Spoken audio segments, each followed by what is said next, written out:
A ustedes, amigos, que valoran los videos de En Perspectiva, los invitamos a sumarse como socios 3.0. Con un abono mensual permitirán la continuidad y el fortalecimiento de estos canales de periodismo digital. Más información en nuestro sitio enperspectiva.net/socios.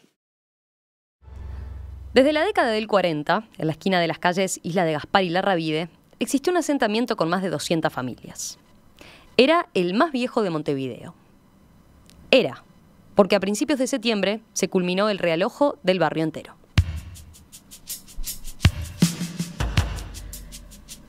La última tanda consistió en unas 56 familias trasladadas a un conjunto habitacional en Flor de Maronias. Se completó así un proceso de más de una década de militancia de los vecinos, desde que, en 2005, se comprobó que el suelo tenía niveles altos de contaminación por plomo y materia fecal, y se determinó que la mejor opción era realojarlos.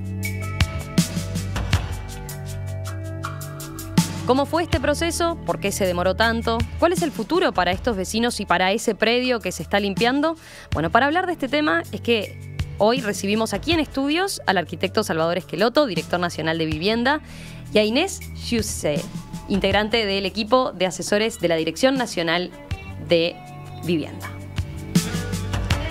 Giudice, debí decir. Giudice, sí, o Giudice. Sí, bien, bien. Un gusto, Salvador, Inés, gracias por estar acá. No, muchas gracias a ti, la posibilidad de estar conversando sobre estos temas y, bueno, intercambiar también desde el lugar, ¿no?, donde hoy hay un grupo de familias ya residiendo.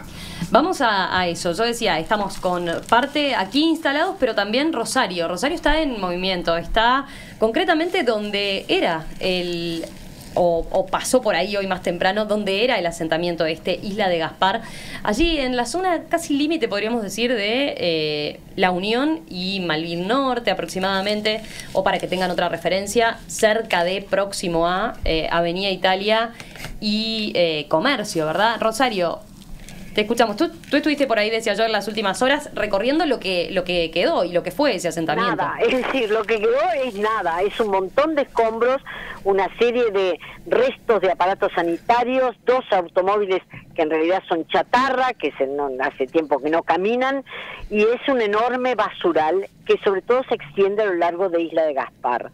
255 familias que aquí vivían han sido sus casas, que pocas de ellas eran de material, la mayoría de las cuales era de chapa o de cartón o de lo que viniera, ya no están en pie.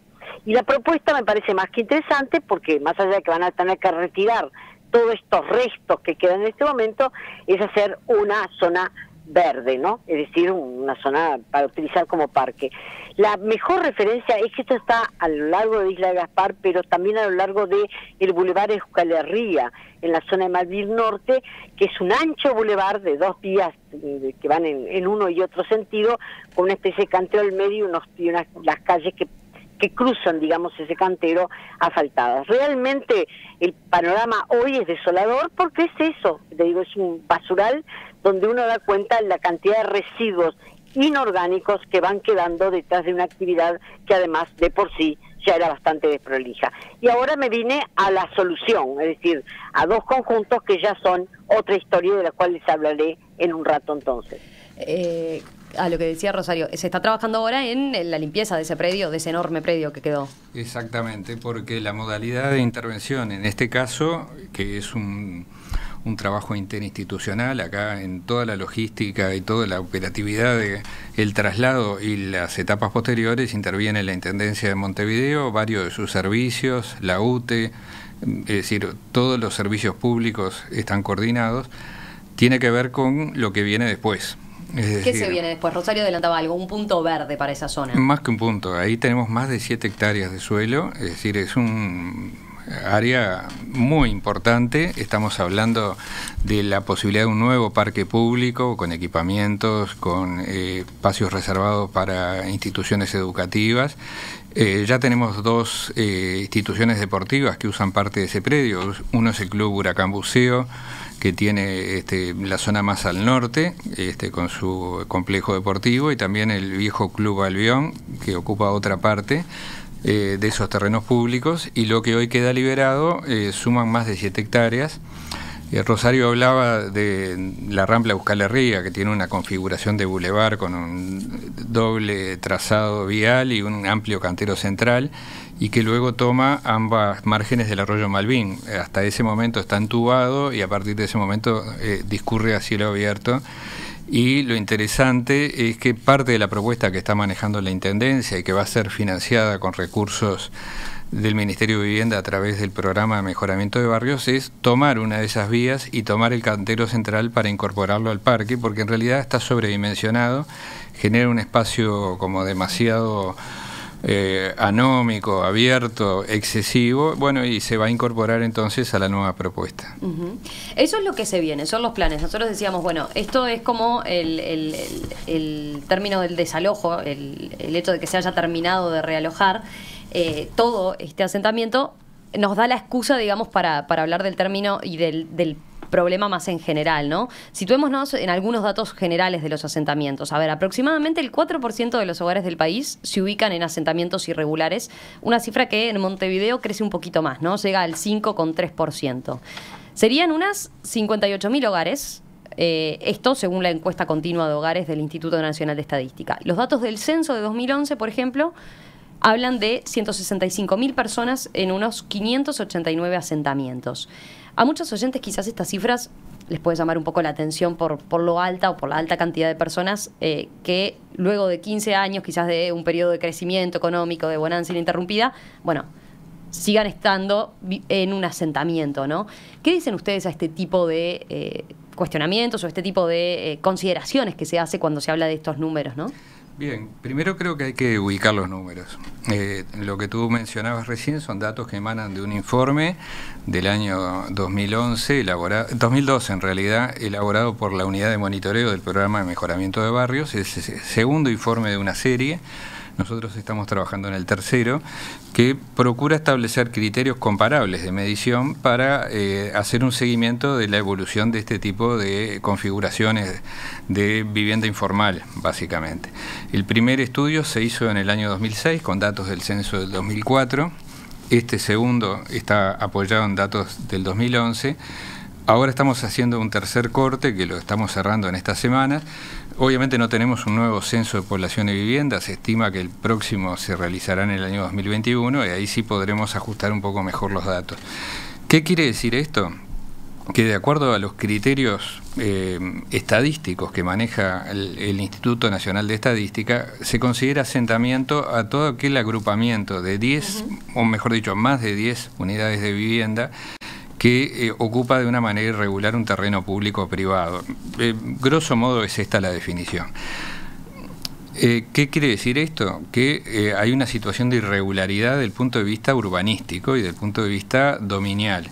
No necesariamente quiere decir que esto implique una situación de precariedad urbano-habitacional. Aquí hay una intersección de dos variables, ¿no?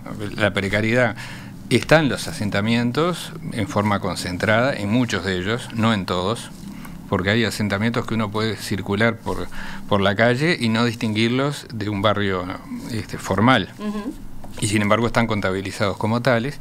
Y por otro lado tenemos áreas muy precarizadas de las ciudades que sin embargo no tienen características de asentamiento, pero son, desde el punto de vista de las condiciones de vida, tanto o más carenciadas que un asentamiento que podamos encontrar. Por eso el último corte que estamos haciendo está estableciendo una categoría intermedia, que también la identifica y la contabiliza en el sentido de sectores de ciudad informal que están parcialmente ocupados en forma precaria y que tienen una configuración física de asentamiento, ¿no?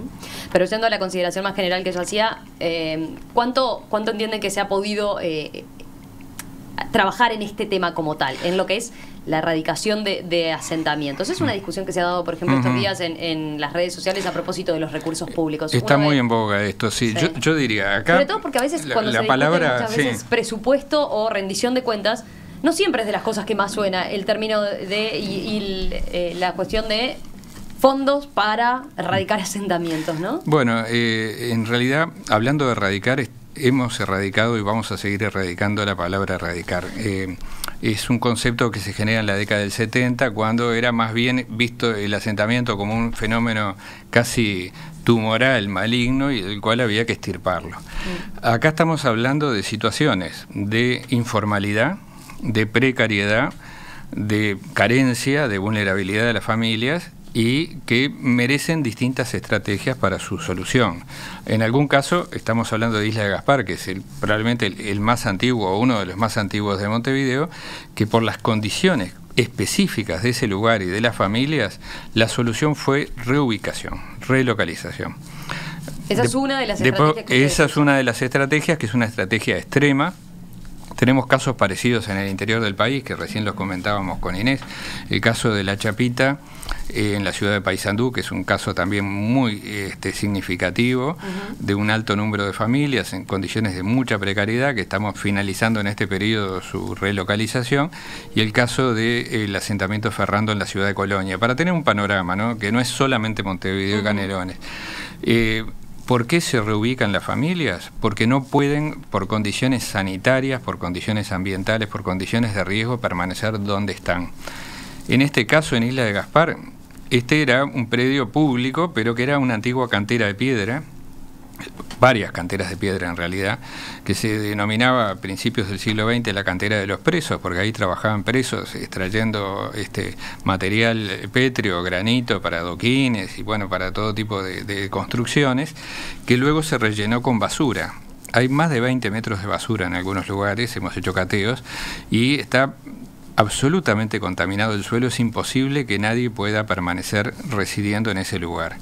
También hay casos de áreas inundables, que con un tiempo de recurrencia vuelven a ser afectadas por el agua y que las familias no pueden permanecer. En esos casos, la solución es la ubicación en otros lugares en condiciones aceptables. El realojo directamente. Pero después hay otros, ¿no? Está el programa de mejoramiento de barrios. Exactamente. Que es como un punto intermedio. O sea, se quedan en el lugar, pero claramente mejoran las condiciones. Una intervención que permite mejorar las condiciones básicamente a través de la infraestructura, de las redes.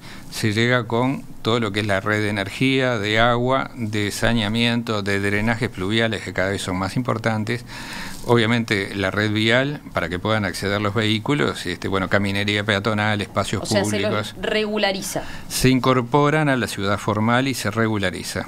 Y en algún caso, para poder abrir una calle o para poder trazar un colector, algunas familias se reubican, porque a veces son áreas muy densas que se han ido rellenando con construcciones informales, y entonces ahí se genera un punto intermedio donde algunas familias se reubican, a veces dentro del mismo predio, a veces en otros lugares, pero el asentamiento como tal, cuando deja de ser asentamiento, permanece en el lugar.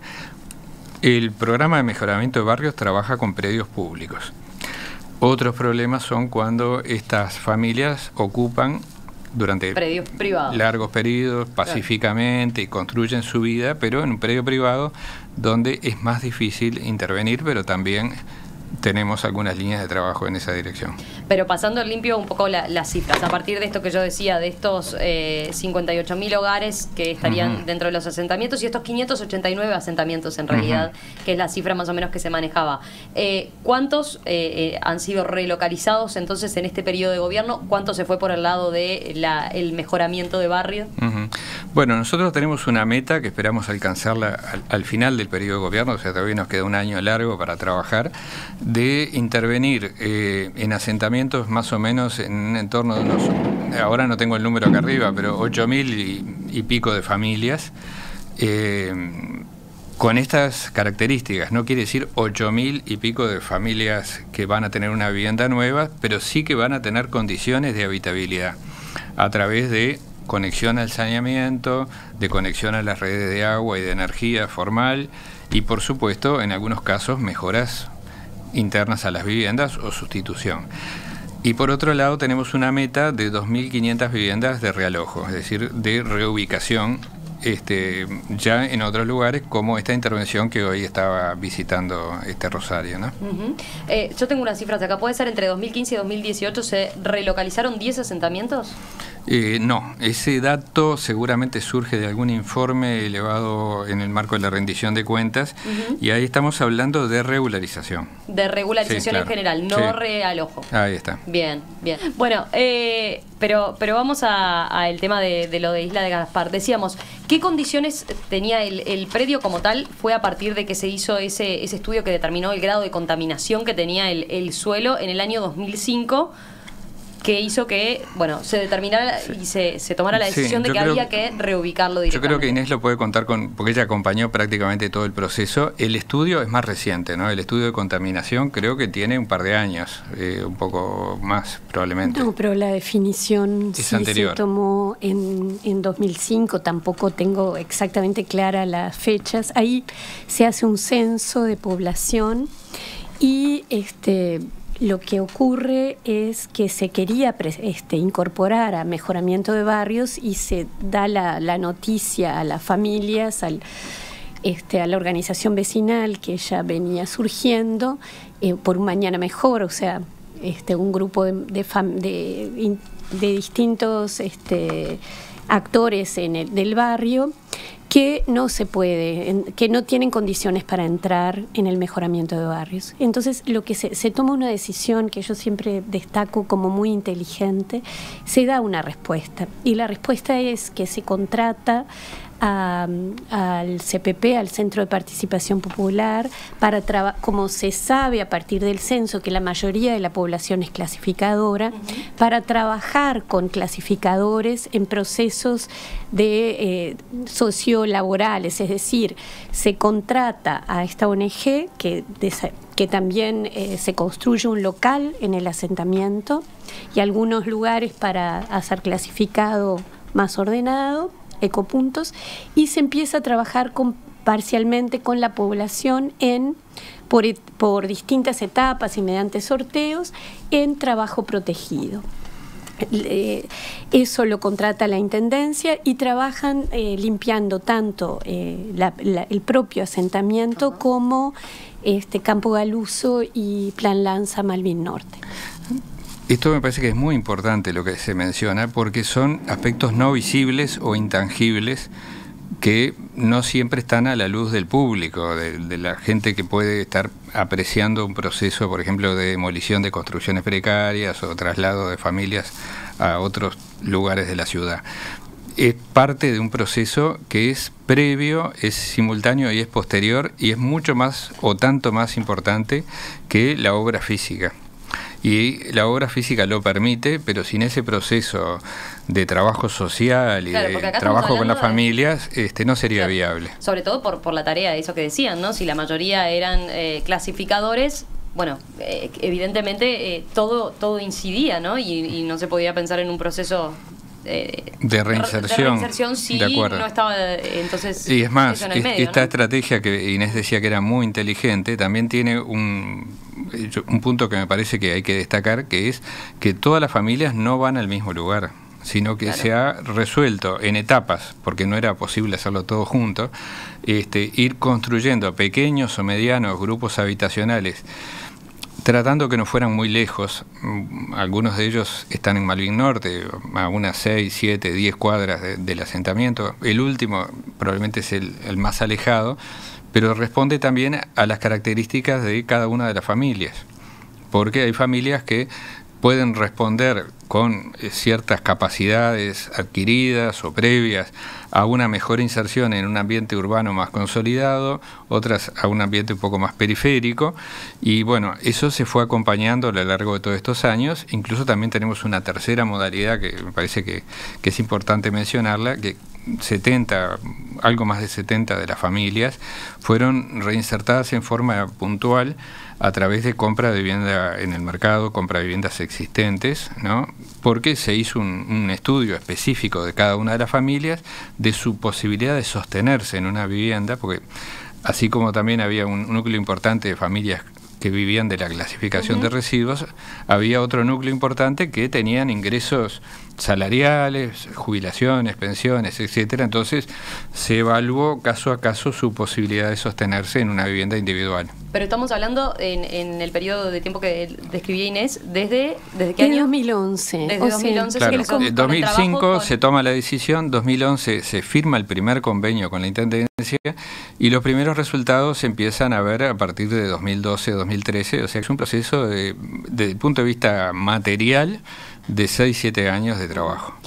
Ahora sí, a ver, creo que nos está escuchando. Rosario está en una de las zonas donde se relocalizaron, aparte de estos vecinos. ¿Rosario?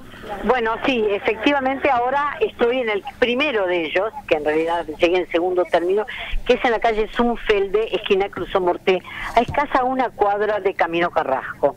Y estoy con Pelusa Medina, que ha sido un poco el alma mater de toda esta movilización desde Isla de Gaspar a estos distintos lugares, a la cual inmediatamente que llegó la rodearon varios vecinos que le traían alguna que otra queja o querían conversar con ella. Pelusa, me gustaría que nos contaras en definitiva de qué se están quejando los vecinos, que parece que han ganado mucho en esta rueda del ojo, pero no todos están conformes con la vivienda que les ha tocado. A ver, buenos días para todos. Y bueno, el hecho es que son quejas personales lo que estoy escuchando en este momento. Problemas personales de los vecinos que siempre están en contacto y me llevan sus problemas a ver en qué los puedo ayudar. Pero una señora me extrañó porque decía, yo vivía mucho más tranquila porque nadie se metía conmigo en Isla de Gaspar. Realmente no puedo entender cómo, bueno, aquello lo vi en ruinas, pero cómo puede compararse esta situación con aquello. Pero era lo que te decía la otra vecina. El hecho es que vivía más tranquila porque no pagaba. Ahora hay que pagar. Y a eso le está molestando a muchos vecinos. Pero esa es la ley, es la responsabilidad de todo ciudadano, tener responsabilidad y pagar lo que se debe pagar. Todos deseábamos pagar la luz porque se nos prendía fuego en las casas por no tener la luz como corresponde. Entonces, el cambio fue de 360 grados, una lucha de muchísimos años, pero bueno, hoy de 5 años que vinieron estos primeros grupos de 30 familias. Tú, por ejemplo, no estás en ninguno de estos grupos porque fuiste del otro sistema, de las que te dieron para comprar una casa, ¿verdad? Sí. A ver, el proyecto fue familias que se iban a conjuntos habitacionales y si te reunías ciertos criterios, te podías comprar una casa usada. Yo entré en ese grupo en el 2011, en lo cual dije que iba a ser la última y no me fui hasta no ser el último vecino, fue realojado. Y muchos fueron a viviendas. Zumfelde incluso tuvieron 30 familias que se mudaron en noviembre del 2003. Estas son las primeras que tienen 5 años aquí. 5 años acá. Después, en abril 2017 se mudaron 27 familias a Capitán Duarte, Ciudad Azul. En diciembre de 2017 se mudaron 20 familias más a Capitán Duarte 2, también queda Capitán Duarte y Ciudad Azul. Y acá sobre Zumfelde yo acabo de ver otra, que en la cual no están solo, le dije Gaspar, porque una señora que me dijo, no, yo vengo de Parque Rivera, por ejemplo. Y acá en Zumfelde hay 39 familias. 29 son de Isla de Gaspar y 10 familias son un grupo pequeño que había en el Parque Rivera y fueron trasladados aquí, realojados también, que lo veo muy bien porque todos tenemos derecho a una vivienda digna. Flor de Maroñas todavía es la última que se realojó. Sí, Flor de Maroña fue realojada ahora el 4 y 5 de septiembre en Cochabamba y Sebastopol. Juana Manso, Celiarte, en esas inmediaciones hay una 56 familias, fueron las últimas 56 familias que quedaban en la realidad, se mudaron el 4 y 5 de septiembre. Gracias, Pelusa. Bueno, como verás entonces, Rosario, te iba a pedir que describieras un poco, para quienes están siguiendo la transmisión por la web, en enperspectiva.net y en radiomundo.uy pueden ver las fotos. Claramente, para quienes hemos pasado por el asentamiento ahí de lo que era Isla de Gaspar, las viviendas son completamente diferentes, la situación es radicalmente diferente, ¿no? Sí.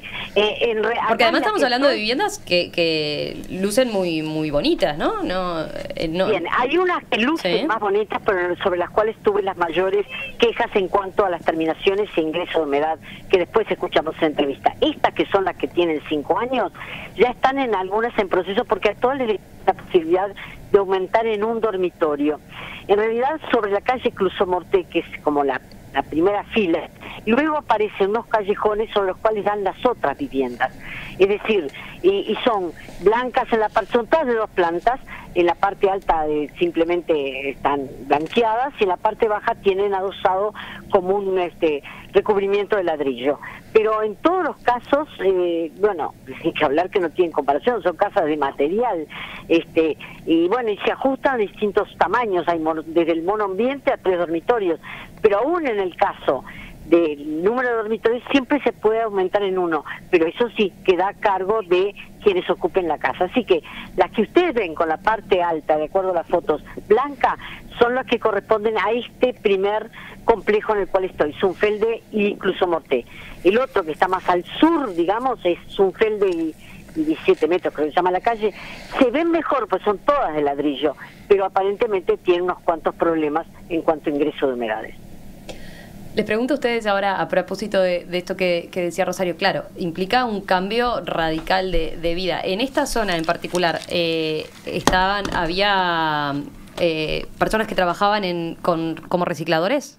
Sí, algunos sí, otros no, porque digamos hay ¿Cómo? gente que dejó alguna de estas tareas. Ahí está, Pero eso básicamente es lo que me interesa quienes estaban en la actividad de reciclado son los últimos que se han trasladado y están en una zona un poco más de borde urbano, rural, que es la zona de Flor de Maroñas, donde también se está construyendo un entorno urbanizado por parte de la Intendencia más importante, ¿no? ¿Cómo se trabaja en ese proceso de pasar de la irregularidad a la formalización? Ahí veíamos un ejemplo de lo que le transmitían a Rosario, ¿no? Claro, yo creo que todos vivíamos más tranquilos, sí, pero claro, sin pagar. ¿Qué es lo que se le exige y qué es lo que se le da hoy en día? Habría que verificar esas cosas, porque siempre los relatos que se construyen pueden ser un poco más, en algún caso, sesgados. Pero lo que quiero destacar de esto es que estos son procesos muy largos y son procesos muy laboriosos que requieren mucho acompañamiento y trabajo social. Inés hace un minuto hablaba de una de las organizaciones no gubernamentales que acompañó el proceso desde el principio. Uno de los aspectos que estamos implementando, no solamente en este caso, sino en todo nuestro programa de relocalizaciones, es mantener el acompañamiento social después de la ocupación durante un tiempo importante. Esto fue un lineamiento que aparte nos planteó con mucho énfasis la ministra, de que no podemos dejar a la gente sola después que se relocaliza o que ocupa una vivienda nueva, porque implica todo un proceso de reaprendizaje de una cantidad de aspectos de lo cotidiano, ¿no? De la convivencia al interior del núcleo familiar, de la convivencia con los otros vecinos que se trasladaron juntos, pero también con un entorno barrial que los recibe y que muchas veces puede generar nuevas dificultades, por así llamarlo. O sea que no es un acto mágico. Por eso el tema de la erradicación, la desaparición o la eliminación de los asentamientos puede ser una bandera muy linda, pero requiere un trabajo muy paciente, muy consistente y de largo plazo. Es decir, estas cosas responden a una fractura social muy honda de la sociedad uruguaya y esa fractura no se va a soldar en un acto, sino que implica un proceso muy consistente, con una estrategia que hay que sostenerla, es decir, no se puede cambiar de caballo a mitad del río, por así decirlo, de avanzar en una dirección de inclusión. Hablando de eso, de la inclusión, ¿cómo fue entonces ese proceso entre lo que describía Inés de cómo se empezó a trabajar desde el 2011 con las familias, regularizando primero su situación de trabajo y demás para ir acompasando esto a ahora que por lo visto están en viviendas de material, como decíamos, en una situación regular y que tienen que enfrentar algunos compromisos, ¿no? ¿Qué fue lo que se les dio primero, en primer término, para aclarar? La inversión en la vivienda es por parte del ministerio. ¿Cuánto tienen que pagar? ¿Tienen que pagar en algunos casos, en otros no? ¿Cómo es este tema? Bien, bueno, ahí es importante saber que este tipo de intervenciones implica un acuerdo con los gobiernos departamentales. Es decir, salvo casos muy, muy específicos que por algún motivo interviene directamente el ministerio, se actúa a través de las intendencias en un marco perfectamente acordado. Es decir, hay un convenio que establece cuáles son los aportes de cada quien. En este caso, la Intendencia lo que aportó fueron los terrenos, En algún caso la urbanización de los terrenos, como en el caso de Flor de Maroñas, en otros casos eran terrenos que ya tenían una infraestructura. Aporta toda la gestión, es decir, el contrato de las empresas constructoras, el contrato de los equipos sociales, el trabajo social directamente, el Ministerio financia las obras, o sea, aporta lo necesario para la construcción, y a través de un equipo de seguimiento que integra Inés y que integran varios compañeros, hace toda la continuidad del trabajo y se toman las decisiones, porque en un proceso tan largo también en algún momento se cambia, una familia iba a ir a un complejo, va para el otro, la gente se muda, los núcleos familiares son dinámicos también, es decir, hay que hacer un acompañamiento continuo. ¿Qué se le pide a los vecinos? Sí. ¿Cuál es la contrapartida? La contrapartida de los vecinos básicamente es la participación y el trabajo, en algún caso aportando trabajo en los procesos de obra y también de posobra, como tenemos ahora en algunos de estos complejos. Por ejemplo, en el de Flor de Maroñas, hubo un trabajo muy interesante de los vecinos en todo lo que es el complemento de las viviendas a través de obras de infraestructuras sencillas, ¿no? Es decir, ahí lo que se entiende básicamente es que estamos hablando de situaciones de extrema vulnerabilidad, de extrema precarización, donde hay historias de vida incluso de más de una generación de derechos vulnerados, y entonces prácticamente desde el punto de vista del repago el subsidio es casi total. Lo que sí, la familia después asume una serie de compromisos propios de la formalidad, que son parte de los valores que vamos a incorporar, ¿no? ¿Cómo lo del repago, que es casi total? ¿En qué sentido? Claro, que el subsidio, digamos, no implica un pago de parte de la familia. Claro, sí, el pago es en trabajo, ¿no? Y por supuesto en los compromisos que se firman al integrarse a un nuevo grupo habitacional que, tiene una cantidad de obligaciones como la que mencionaba Pelusa recién, que mucha gente a veces la resiente, pero también lo vemos en uno de los avisos de UTE de estos días, da otro umbral de prestaciones. Uno de los grandes dramas que tenemos en muchas de estas viviendas precarias, por ejemplo, son los incendios como consecuencia de instalaciones eléctricas inadecuadas, ¿no? Bueno, el tener una instalación eléctrica regular, con un contador, con una llave térmica que puede saltar cuando hay un cortocircuito, con un tablero que permita que se puedan conectar electrodomésticos y que no se genere un apagón, es un cambio en calidad de vida que quizás quienes vivimos en una vivienda formal no lo valoramos, pero que tiene un antes y un después absolutamente fundamental para cualquier familia. Sin duda. Respecto a los servicios, ¿en qué situación quedan esas familias? Quiero decir, ¿hay servicios gratuitos? Está claro que ellos decían, en la mayoría de los casos, antes estaban colgados, como se dice, ahora tienen que pagar por la UTE. Sí, claro, hay contadores, sí, por supuesto también hay planes de alguna manera de inclusión que tienen tanto la UTE como la OCE, que forman parte de una estrategia global. Por eso decía que acá es un proceso interinstitucional en el cual hay una importante cooperación de toda la administración pública. Capaz que la cooperación se hace más evidente en el momento más crítico, que es el traslado, ¿no? Claro. Ahí hay como una síntesis de toda la energía social e institucional cuando hay que hacer las mudanzas, hay que hacer las conexiones de los nuevos servicios públicos, hay que cortar los viejos servicios públicos, y la UTE trabaja muy bien en eso, y cuando hay que demoler y hay que hacer una cantidad de operaciones que son extremadamente complejas y muy delicadas. Pero eso es el momento del traslado. Pero en lo previo y en lo posterior también hay una coordinación que cada vez se va mejorando de toda la administración pública. Esta mañana aquí en Perspectiva estamos conversando sobre Isla de Gaspar, el asentamiento más viejo de Montevideo que acaba de culminar su proceso de realojo. Se realojó el barrio entero. En él vivían unas 200 familias desde la década del 40. Rosario está recorriendo uno de los lugares a donde fueron trasladados partes de los vecinos que vivían allí, y aquí en estudio estamos conversando con Salvador Esqueloto, director nacional de Vivienda, y con Inés Giudice, integrante del equipo de la asesoría de la Dirección Nacional de Vivienda. Rosario, tú seguiste conversando con algunos vecinos de los que fueron realojados, ¿no? Me parece importante porque en definitiva son ellos los que tienen la última palabra y creo que hay aspectos que han sido unánime, más allá de las quejas puntuales sobre tal o cual condición de la vivienda en sí. Lo cierto es que en los dos casos que entrevisté habían admitido que ganaron en calidad de vida y en particular en el otro, en el que no estoy ahora, sino es un FEL de 17 metros, me hablaron del tema de la seguridad, que también en esa materia han ganado y mucho. Pero a mí me gustaría que escucharan la voz de Claudia, el testimonio de Claudia, porque Claudia es una mamá que está aquí en el otro, en el Zunfelde y Cruzó Morté, salió a la puerta inmediatamente con sus 2 niños que están jugando en la vereda, de los cuales cada tanto les tiene que pegar un grito porque pasa un ómnibus para que no crucen la calle. Así que Claudia me parece que es un buen testimonio y van a ver ustedes los que nos dice respecto a lo que ha ganado en esta ubicación. Tenía casa material, tenía 4 cuartos, tenía living y cocina. Y ahora tenés 3 y uno lo tuviste que hacer tú. Tengo 2 cuartos y un cuarto que hizo mi marido porque está perdiendo la tenencia de los hijos.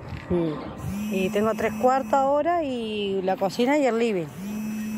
Y 2 plantas. De 2 plantas, claro. ¿Es mejor vivir acá que vivir en Isla Gaspar? Sí. Es mejor por el tema de que acá es un ambiente bien.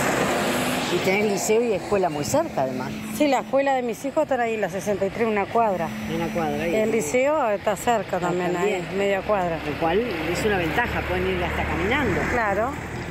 O sea que tú ganaste con este traslado. Gané, pero en el sentido de ganeta, porque allá no se pagaba nada. Acá ahora hay que volver hay que pagar luz todo. Y agua, todo. ¿Tenés trabajo? Claro, la vida es digna, pero... ¿Y tenés trabajo? No tengo, soy ama de casa, el que tiene mi marido. Y trabaja ahí enfrente. Bueno, trae la plata para pagar esas cosas y está bien. Están en orden todo, tranquilidad. Ahí más o menos. Gracias. De nada. ¿Cómo ha sido? Como ven, sí.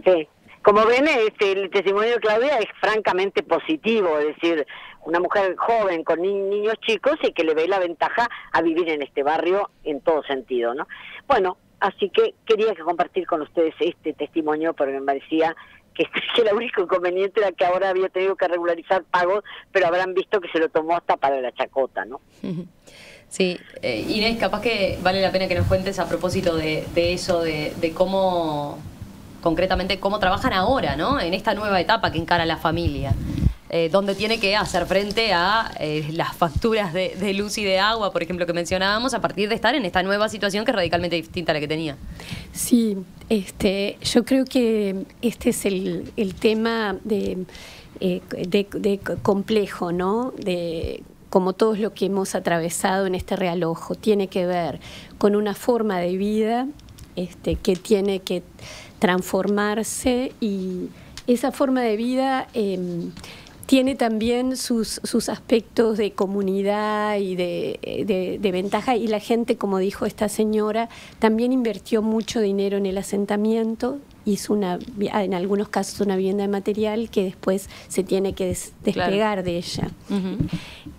Y entonces asumir la nueva y asumir los nuevos compromisos. Eso se va trabajando durante todo el proceso. Con cada conjunto se hace un trabajo previo, con cada grupo que se forma, y en ese caso la tarea de la ayuda mutua para hacer algún componente de la obra, como fueron algunas baldosas o los techos, las losetas para los techos en Zunfelde, en este caso le dieron un componente grupal y se fueron haciendo talleres con todas las familias por el trabajo directo del equipo técnico que está allí contratado desde 2011, que es un equipo multidisciplinario donde se combinan lo social y lo arquitectónico, y está el tema del uso de la vivienda, del uso de los distintos, desde la cisterna hasta los pomos de las puertas, o sea, se le va transmitiendo. ¿Por qué eso? A ver, porque hay quien puede decir...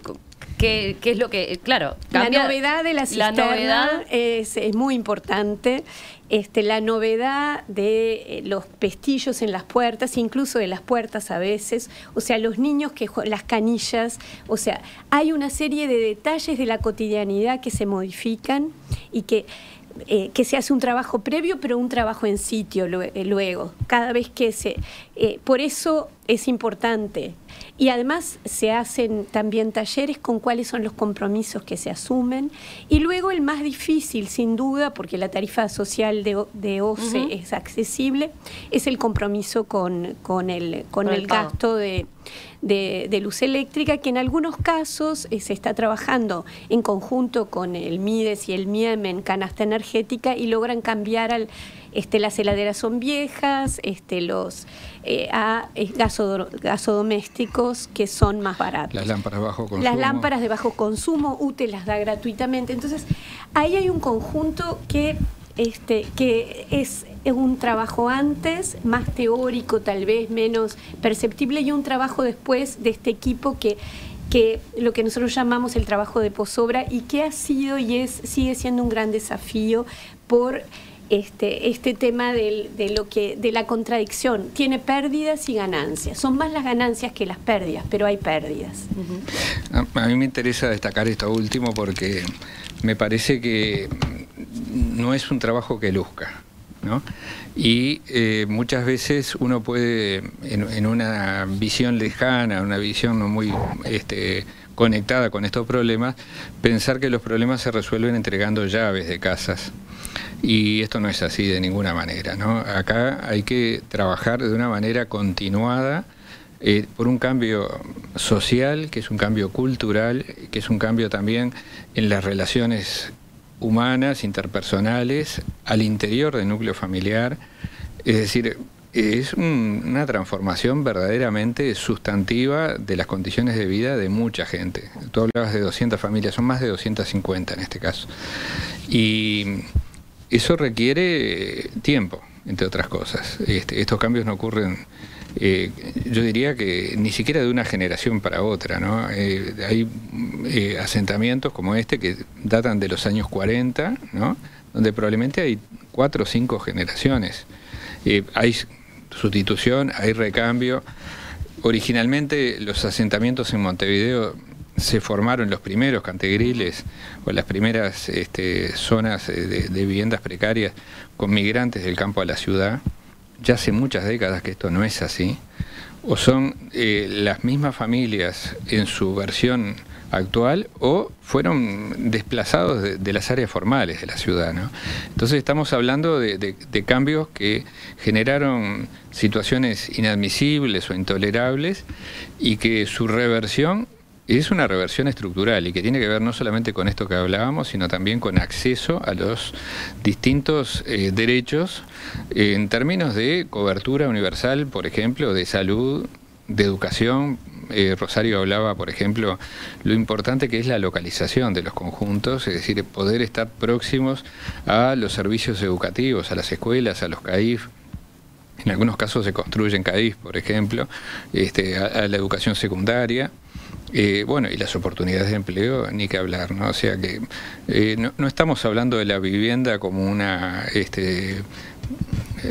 solución mágica a los problemas de las familias y a los problemas de la fractura social, sino la vivienda como la condición necesaria para poder superar estos problemas. ¿Cuánto tiempo más se prevé que trabaje ese equipo que está trabajando ahí en la zona con ellos, ¿no?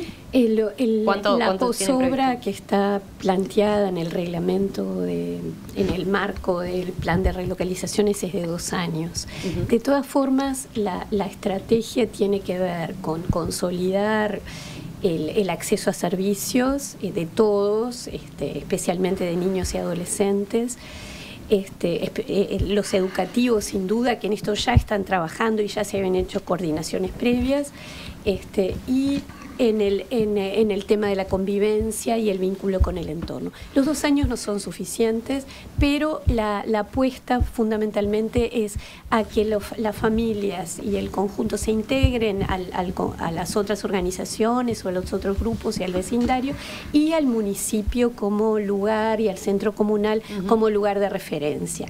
Que tengan un espacio de participación social allí, y que tengan un trabajo social más de distancia desde desde los municipios. ¿Qué experiencia tienen de otros realojos que ya lleven bastante más tiempo y donde se hayan pasado estos procesos? Bueno, la experiencia es muy variada y de esa experiencia se aprende. Justamente yo mencionaba esta idea central de no dejar a las familias solas, porque en algunos casos donde se pensó de una manera extremadamente simplista que con la entrega de la vivienda culminaban estas historias, hemos tenido fracasos. O sea que creo que es bueno señalar esto. Y a mí me gustaría mencionar otro aspecto que me parece que es tan o más importante que el tema de cómo sigue la historia una vez que la familia llega a una nueva solución de vivienda, que es lo que nosotros llamamos la prevención. Porque hay como una lógica de que yo me instalo, yo construyo una vivienda precaria y entonces luego, más temprano o más tarde, va a llegar una solución.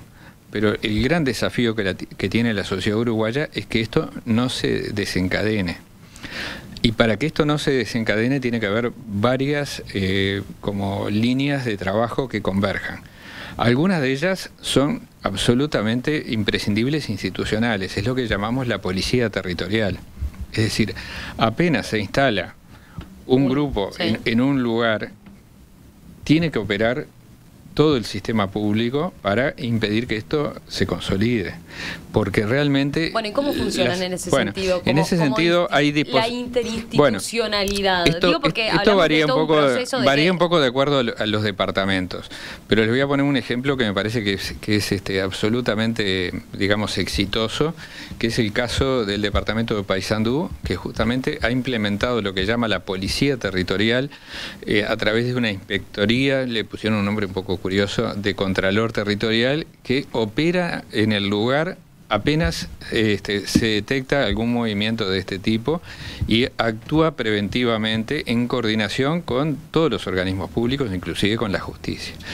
No todas las intendencias tienen desarrollado este instrumento, pero este instrumento lo prevé la Constitución, lo prevé la Ley de Ordenamiento Territorial y Desarrollo Sostenible, y cada gobierno departamental es responsable de aplicarlo. Pero la prevención no es solamente una cuestión normativa o represiva. La prevención también tiene que ser cómo lograr que muchas de las familias que hoy tienen ingresos bajos o tienen condiciones vulnerables, que están en una situación de vida adecuada en la ciudad formal, en áreas urbanas formales, con todos los servicios, con todas las oportunidades, no tengan que caer en la informalidad. Y para eso es importante el conjunto de los programas y las líneas de la política de vivienda que apuntan a que la gente no solo pueda estar en una vivienda, sino permanecer. Y para ello tiene que poder tener una capacidad de repago de su solución de vivienda proporcional a sus ingresos. Esta es la gran clave de la política de vivienda y es la que queremos sostener en el tiempo, porque en la medida que no se sostenga, podemos volver a recaer, es decir, que este proceso de reducción paulatina de la informalidad, que es tan laborioso, se nos puede dar vuelta. Rosario, ¿tus comentarios para cerrar desde allá? Bueno, yo he estado en asentamientos y realmente no puedo comparar. Yo sé que no termina con la entrega de una vivienda, pero qué comienzo fundamental significa una vivienda en medio de un barrio que luce hoy, como se imaginarán, con el sol, que está rodeado además de otras experiencias como cooperativas, que es una cantidad, pero además tiene calles pavimentadas. Por ejemplo, el liceo les queda exactamente a una cuadra y el tránsito público, los ómnibus, pasan para una cuadra por Camino Carrasco o por la puerta de Cruz Morté. Creo que son aspectos que realmente le dan otra calidad a la vida de esta gente, más allá de que siga teniendo motivos de quejarse en muchos casos porque todavía no han asumido realmente lo que significa esta ventaja. Arquitecto Salvador Esqueloto, director nacional de Vivienda, Inés Giudice, integrante del equipo de asesores de la Dirección Nacional de Vivienda. Gracias a los dos, Gracias a ti. por permitirnos tener entonces ver y evaluar este proceso entonces que lleva tantos años y que bueno, y que ahora entonces, por lo menos en este caso, en el del asentamiento Isla de Gaspar, vio sus frutos. Seguimos en contacto.